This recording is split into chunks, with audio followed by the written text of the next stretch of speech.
Hello and welcome on Thomas Geiger Car. Today with the brand new Mercedes GLC 63 AMG.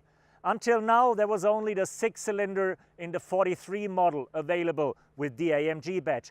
But from now on there will be a proper performance SUV in the most successful model range of Mercedes at the moment.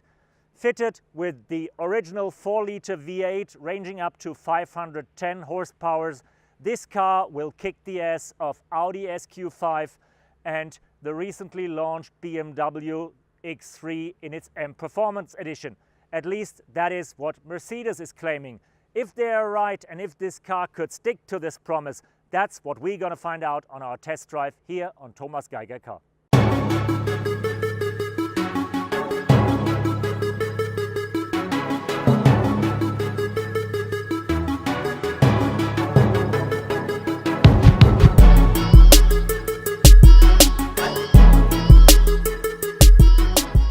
Even AMG has to stick to the laws of physics, and even 510 horsepower can't overcome the weight of 2 tons.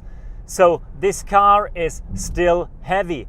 But on an autobahn, on a highway, it just runs like a bullet train and is very stable and very comfortable. And if you switch to a smaller, more twisted road, you're really surprised how good you can handle the car even with this weight in mind. It's like an elephant on a sprint or on a dance. You can go through twisted, tight corners, you can brake hard, you can drive this car very, very precisely.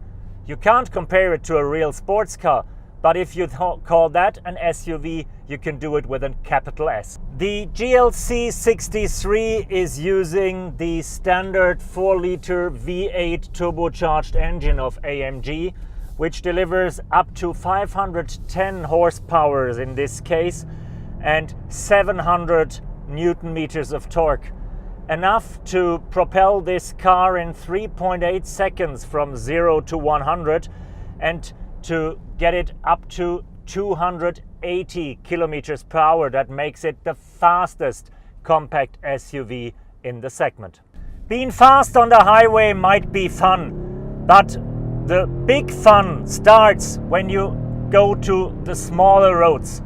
Because as I said, it's quite impressive how good the car handles there as well.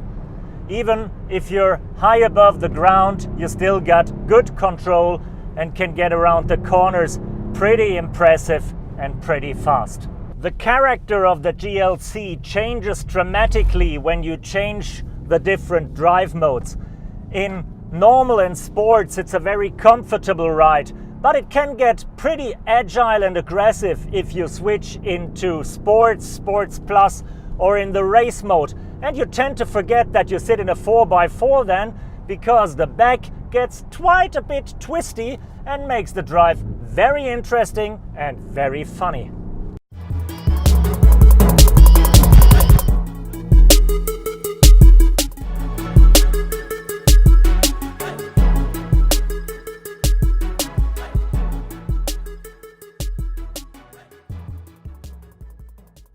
As always with AMG, especially in their SUVs, it's not only about driving performance, it's also about luxury and comfort. And even if you're sitting in the most sporty compact SUV that is available at the market at the moment, you still have a very relaxed and comfortable ride. Seats are soft, even when they're a bit more bucket-like. Interior is beautifully crafted, wonderful leather, open pore wood. So that's a real luxurious ride, but you have to pay a lot for it, so at least you get a lot for it back as well. Power and performance is only one side of the gold medal that is delivered by AMG in that GLC model here. The other side is the sound, because you can forget about the high-class premium sound system of Burmester, of all the speakers and tweakers that are in the car. You just need the engine running and that raw sound of the V8, and you don't need any more music. And the sound is so vibrant and so powerful even in the standard setup. And then when you engage to the sports mode and open the flaps, It's really like an instrument and you play it with your right foot. Very, very impressive.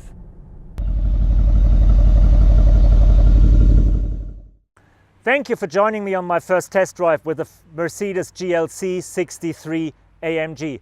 For me, it was a long time that Mercedes-AMG planted its famous V8 engine under the bonnet of that small SUV, because the six-cylinder of the 43 model was just the lame foreplay of the fun that is starting with this vehicle. Even if it's not a proper sports car, it's probably the most sporty SUV that you can get in the segment. And Audi SQ5, BMW X3 and even Porsche Macan feel somehow lame after you've driven the 63 of AMG. Thank you, tschüss and bye-bye.